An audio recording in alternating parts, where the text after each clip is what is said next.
प्रीति की रीति ये कहती है कि तुम्हें ध्यान नहीं लगाना पड़ेगा। इसीलिए भक्ति का दूसरा नाम प्रेमा है। भगवान से जब तुम्हारी प्रीति हो जाएगी, उनसे जब तुम्हारी लगन लग जाएगी, उनके साथ जब तुम्हारा साठगांठ उसी आधार पर हो जाएगा, तो तुम्हें भक्ति करने के लिए, पूजन करने के लिए, उपासना साधना करने के लिए कोई प्रयास नहीं करना पड़ेगा, अपने आप हो जाएगा। एक आपको प्रेम में, किसी भी तरह से प्रेम में अगर आप हैं तो आपको ध्यान नहीं लगाना पड़ता, और दूसरा जब आप अतिशय संकट में होते हैं तो आपको ध्यान नहीं लगाना पड़ता, अपने आप ध्यान लग जाता है। जितना ज्यादा बड़ा संकट, आप उतने ज्यादा बड़े पुजारी। क्या?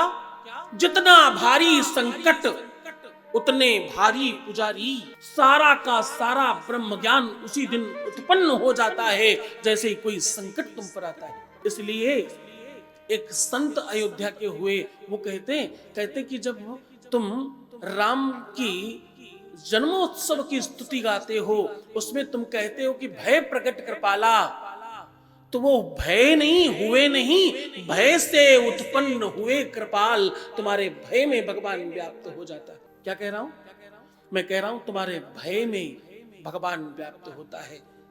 और एक परसेंटेज बताऊं, 90% लोग भगवान को केवल और केवल भय की वजह से पूजते हैं, अन्यथा मंदिरों में लोग जाना बंद कर दें। तुम्हारा ये संकट, तुम्हारा वो तकलीफ, ये मुसीबत, बहुत कम लोग हैं जो केवल साधना पथ पर चलकर केवल निष्काम भाव से भगवान को पूजने जाते हैं, अन्यथा तो सब झोली फैलाकर मांगने जाते हैं। देने कोई नहीं जाता, सब मांगने जाते हैं।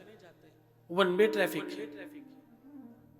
प्रेम की रीति केवल ईश्वर निभा रहा है, तुम सब बिल्कुल उर्दू का लफ्ज है बेवफा हो।